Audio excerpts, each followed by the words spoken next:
ఆచి చికెన్ మసాలా. తెలంగాణలో రాజా సింగ్ ఎంట్రీతో జనసేన పవర్. వివరాల్లోకి వెళ్ళినట్లయితే ఇది చాలా విచిత్రమైన విషయం. అదేంటి అంటే రాజా సింగ్ తెలుసు కదా, గోషమాల ఎమ్మెల్యే. ఆయన మొన్నటిదాకా బీజేపీలో ఉండేవారు. అయితే కొన్ని అనివార్య కారణాల వల్ల ఆయన ఆ పార్టీ నుంచి బయటకు వచ్చారు. అంటే బీజేపీ ఆయన్ని సస్పెండ్ చేయటం, ఇక ఆ తర్వాత ఆయనకి ఆ పార్టీకి సంబంధం లేకుండా ఉండటం. ప్రస్తుతం ఎమ్మెల్యేగా అయితే ఉన్నారు. అయితే రాజా సింగ్ గురించి మనం ప్రత్యేకంగా మాట్లాడుకోవాలి. ఎందుకంటే ఆ ఓల్డ్ సిటీ పరిధిలోని నియోజకవర్గం గోషమహల్. అటువంటి చోట హిందుత్వం అనే దాన్ని గట్టిగా నిలబెట్టి ఆ వాయిస్ని వినిపిస్తూ ఓ విధంగా చెప్పాలి అంటే చాలా గట్స్ ఉన్న నాయకుడిగా ఎదిగాడు ఈ రాజా సింగ్. సో అటువంటి ఆయన తిరుగులేని నాయకుడిగా ఎదిగాడు.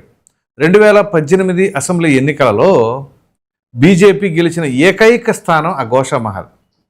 అది because of Raja Singh. So ఆ తర్వాత 2023 అసెంబ్లీ ఎన్నికలకు వచ్చేసరికి మొత్తం 8 స్థానాలను గెలిచిన బీజేపీ. అందులో సిట్టింగ్ ఎమ్మెల్యేగా ఉన్నటువంటి రాజా సింగ్ మరలా గెలుపొందాడు. సో చాలా పవర్ఫుల్గా ఎదిగిన వ్యక్తి అనుకోవాలి. కానీ ఇక్కడ ఏదైతే కొన్ని దేశానికి సంబంధించిన అంశాలు లేకపోతే మతానికి సంబంధించిన అంశాలు ఉంటాయో ఆ విషయంలో మాత్రం కణాఖండిగా నిలబడతాడు. హిందుత్వమే తన ప్రధాన ఎజెండాగా ఉంటాడు. సో అటువంటి ఆయనకి మరి ఎక్కడ ఈ మిస్ మ్యాచ్ వచ్చిందో, ఈ ఓ విధంగా చెప్పాలి అంటే కొంచెం డిస్టర్బెన్స్ స్మాల్గా ఆ బీజేపీకి రాజసింగ్కి మధ్య గ్యాప్ రావటం, ఇక తదుపరి ఆయన సస్పెండ్ చేయడం, ఇదంతా జరిగింది.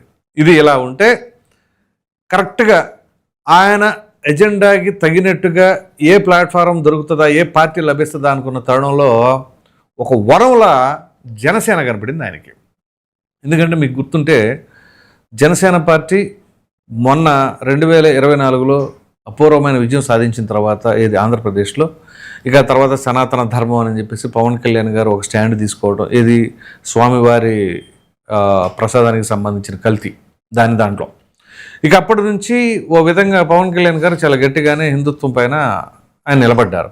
అఫ్కోర్స్ అది ఎట్లాగంటే వేరే మతాలను కూడా గౌరవిస్తూనే, ఏదో యాంటీగా మాత్రం కాదు. ఇది ఇలా ఉంటే జనసేన ఈ పార్టీని తెలంగాణలో ఇప్పటికిప్పుడు బలపరుద్దాము అనే ఉద్దేశం అయితే పవన్ కళ్యాణ్ గారికి లేదు యాక్చువల్లీ. కానీ మొన్న ఏదైతే జూన్ 2వ తేదీన తన పార్టీ నాయకులతో ఆత్మీయ సమావేశం నిర్వహించాలి అని చెప్పేసి వాళ్ళు ప్లాన్ చేసుకున్నారో అది కాస్త రచ్చరచ్చ చేసి అక్కడ సమావేశం నిర్వహించకుండా చేశారు వాళ్ళు. దానికి అధికార పార్టీ మరో ప్రక్కన ఇంకొంతమంది తెలంగాణలో ఉన్నవారు దానికి బాగా సపోర్ట్ చేశారు.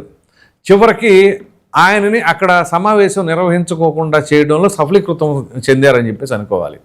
అఫ్కోర్స్ అందులో తెలంగాణ సీనియర్ జర్నలిస్ట్గా ఉన్నటువంటి ప్రొఫెసర్ గారు కావచ్చు, లేదా కల్వకుంట్ల కవిత గారు కావచ్చు, లేదా అధికారంలో మంత్రిగా ఉన్నటువంటి పొన్నం ప్రభాకర్ గారు కావచ్చు, వీళ్ళ పుణ్యమా అంటూ జనసేన పార్టీని తెలంగాణలో ఖచ్చితంగా బలపరచాలి అని చెప్పేసి ఒక స్టాండ్ తీసుకున్నారు. దానికి నిదర్శనంగానే పార్టీ ఆఫీస్ కూడా ఓపెన్ చేశారు.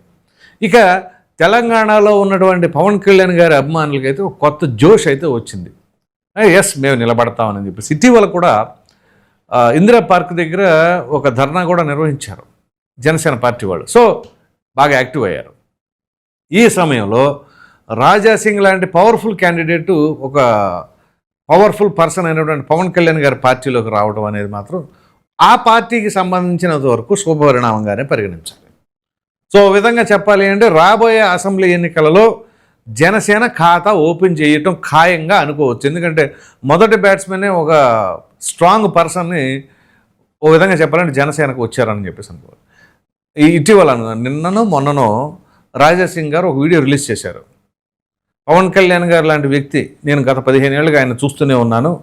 అటువంటి ఆయన పార్టీ పెట్టిన తర్వాత ఆయన ఏ విధంగా ఆ పార్టీని బలపరుస్తూ తీసుకొచ్చుకున్నారు. చివరికి ఇప్పుడు ఆయన డిప్యూటీ సీఎంగా ఆంధ్రప్రదేశ్లో ఉన్నారు.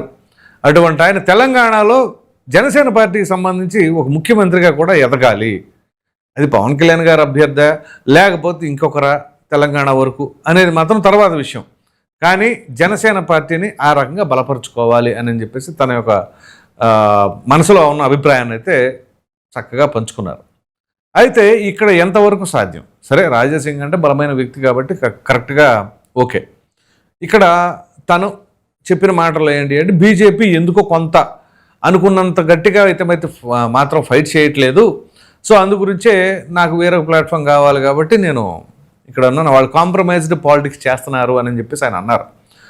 సో మొన్న ఈ మధ్య జరిగిన ఎన్నికలు కావచ్చు, ఇటు పరిణామాలు చూస్తే అంటే ఇటీవల జరిగిన ఎన్నికల్లో సార్వత్రిక ఎన్నికలు కావచ్చు, దానికి ముందు అసెంబ్లీ ఎన్నికలు కావచ్చు, అవి చూస్తే రాజా సింగ్ చెప్పిన దాంట్లో వాస్తవం ఉంది అని చెప్పేసి అనుకోవచ్చు. ఎందుకంటే అసెంబ్లీ ఎన్నికల ముందు వరకు కూడా బీజేపీకి స్ట్రాంగ్ వాయిస్గా ఒక సమర్థవంతమైన నాయకుడిగా ఎదిగినటువంటి బండి సంజయ్ని బీజేపీ రాష్ట్ర అధ్యక్షుల పదవి నుంచి ప్రక్కకు తప్పించి ఆ ప్లేస్లో కిషన్ రెడ్డి గారిని పెడతాం అనేది కొంత ఇబ్బంది కలిగింది బీజేపీ కార్యకర్తలకి.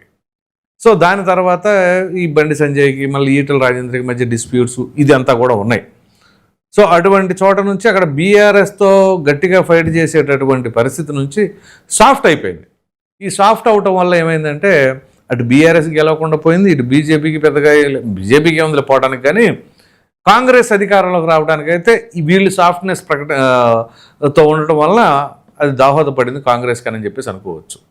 సరే, లాంగ్ టర్మ్లో బీజేపీ బలపడాలి అంటే ఏం చేయాలి అనే వ్యూహాలు కూడా వాళ్ళ దగ్గర ఉన్నాయి. అయితే ఈ నేపథ్యంలోనే రాజా సింగ్ లాంటి బలమైన క్యాండిడేట్లు పార్టీ నుంచి బయటకు వచ్చేసి జనసేన లాంటి పార్టీలో జాయిన్ అయితే ఏంటి పరిస్థితి? మామూలుగా ఇక్కడ పరిస్థితి ఏంటి అంటే తెలంగాణలో బీఆర్ఎస్ బలమైన పార్టీ, ప్రాంతీయ పార్టీ, అంటే వాళ్ళు నేషనల్ పార్టీగా చేయాలనుకున్నారు. ఆ తర్వాత మళ్ళీ కొన్ని ఇబ్బందులు ఎదురయ్యేసరికి మళ్ళీ టీఆర్ఎస్గా మారాలి అని చెప్పేసి వాళ్ళు ప్రయత్నాల్లో ఉన్నారు. ఇక ఆ తర్వాత కాంగ్రెస్ పార్టీ ప్రస్తుతం అధికారంలో ఉంది. ఇక దాని తర్వాత వీళ్ళిద్దరూ కాకుండా థర్డ్ ఆల్టర్నేటివ్ ఫోర్స్గా బీజేపీ ఎదగాలని ప్రయత్నాలు చేస్తూనే ఉంది. ఆ దిశగా అనేక రకాలైన వ్యూహాలు పనులతో ఉన్నారు. కాకపోతే ఫుల్ ఫ్లెడ్జ్డ్గా చేయట్లేదేమో అన్న అనుమానం అయితే కొంతమందిలో వ్యక్తపరుస్తూ ఉన్నారు. సో ఈ నేపథ్యంలోనే బీజేపీ జనసేన ఇటు కేంద్రంలోనూ అటు ఆంధ్రప్రదేశ్ రాష్ట్రంలోనూ పొత్తులో ఉన్నారు. కానీ తెలంగాణలో మాత్రం మాకు పొత్తు ఉండదు అని బీజేపీ పలుమార్లు చెప్పింది జనసేనతో. ఒకవేళ ఆ పరిస్థితి కానీ నెలకొంటే అప్పుడు ఏమవుతుంది? 4వ పార్టీగా అవతరించబోతా ఉంది. అప్పుడు మొత్తం మీద తెలంగాణలో ఎన్ని పార్టీలు వస్తాయంటే 1 అధికారంలో ఉన్న కాంగ్రెస్, 2 ప్రతిపక్షంలో ఉన్న బీఆర్ఎస్, 3 మరో ప్రతిపక్షంలో ఉన్నటువంటి బీజేపీ, ఇక ఆ తర్వాత ఎంఐఎం, దాని తర్వాత సరే ఉభయ కమ్యూనిస్ట్ పార్టీలు వాళ్ళు ఎవరితో పొత్తులో ఉంటారు అనేది ఆఖరి సెకండ్ వరకు చెప్పాలి. అది బీఆర్ఎస్తో వెళ్తారా లేదా కాంగ్రెస్తో వెళ్తారా అనేది వాళ్ళ పరిస్థితికి అనుగుణంగా వాళ్ళు వెళ్తూ ఉంటారు. సో ఇవి కాకుండా పవన్ కళ్యాణ్ గారు ఇప్పుడు జనసేన, నెక్స్ట్ ఆవిడ ఉన్నారు కదా కవిత గారు, ఆవిడ పార్టీ. సో ఇలా రకరకాల పార్టీలు అయితే మాత్రం ఖచ్చితంగా ఈసారి పోటీలో ఉండబోతున్నాయని అనుకోవచ్చు. సో అందులో ముందుగా జీహెచ్ఎంసీ ఎన్నికలు కూడా అతి త్వరలో రాబోతూ ఉన్నాయి. ఈ జీహెచ్ఎంసీ ఎన్నికల్లోనే ఇటువంటి పోరాటాలు మొదలవబోతున్నాయా ఏంటి? ఒకవేళ మొదలైతే ఏముంటుంది? అందరూ తలా కొద్ది పంచుకుంటారా? లేదు వీళ్ళు అనుకున్నంత స్థాయిలో ఇక్కడేమీ రావా?